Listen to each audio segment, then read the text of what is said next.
सबने दिया हमको चोट, अब अपना पार्टी अपना वोट। एमआईएम पार्टी अब इसी नारे के साथ बिहार में अपने किले को मजबूत करने का ठान लिया है। बिहार एमआईएम पार्टी के बिहार प्रदेश अध्यक्ष अख्तरुल इमान और युवा प्रदेश अध्यक्ष आदिल हसन आजाद की अगुवाई में पार्टी बड़ी ही मजबूती के साथ बिहार में अपने कदम बढ़ा रहे हैं। 2019 के लोकसभा चुनाव की यदि बात करें तो उस वक्त पार्टी ने बिहार के एक ही लोकसभा सीट पर अपना उम्मीदवार उतारा था। वो सीट था किशनगंज का, जहां पार्टी के सदर अख्तरुल इमान खुद प्रत्याशी थे। हालांकि जीत संभव तो न हो सकी थी, मगर पार्टी ने 3 लाख से अधिक वोट लाकर इस बात का संकेत भी दे दिया था कि सीमांचल क्षेत्र में पार्टी कुछ बड़ा करेगी। और इसकी शुरुआत पार्टी ने किशनगंज विधानसभा के उपचुनाव में जीतकर इसका संकेत दे दिया था, जहां से कमरुल हुदा वो पहले प्रत्याशी थे जिसने बिहार में मजलिस का खाता खोला था, जो कि अभी वर्तमान समय में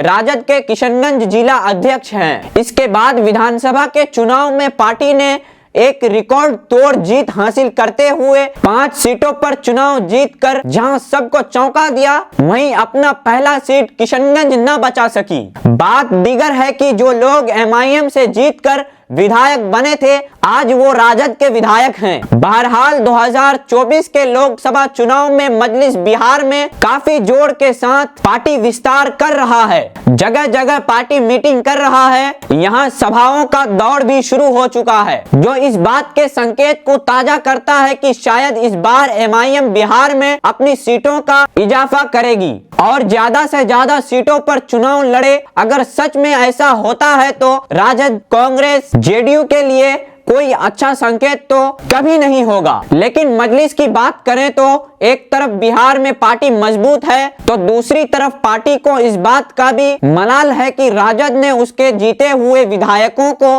खरीद लिया, इसलिए पार्टी राजद से बदला लेना चाहेगी। अगर आप एमआईएम पार्टी के सभाओं को अटेंड करें तो आप पाएंगे कि मजलिस राजद पर कुछ ज्यादा ही तीखा प्रहार करते हैं। जाहिर सी बात है, राजद ने जो चोट एमआईएम को दिया है वह भी बदला तो लेना ही चाहेगा। पूर्व में हुए विधानसभा के उपचुनाव में एमआईएम ने कई सीटों पर चुनाव लड़कर राजद की गणित को बिगाड़ दिया था, और यही तरीका अगर लोकसभा में अपनाया गया तो ये राजद के लिए आगे चलकर बड़ा सिरदर्द बनकर उभरेगी। बहरहाल हम बात कर रहे थे इस नारे पर, जो इस प्रकार है कि सबने दिया हमको चोट, अब अपनी पार्टी अपनी वोट। इसका साफ विश्लेषण यही है कि ये नारा साफ तौर पर सेकुलर पार्टियों को निशाने पर ले रही है। कहीं ना कहीं मजलिस ये संकेत देना चाहता है कि आखिर सेकुलर पार्टियों ने हमसे वोट लेकर हमारे लिए क्या कुछ छोड़ा, सबने हमें चोट तकलीफ ही तो दिया।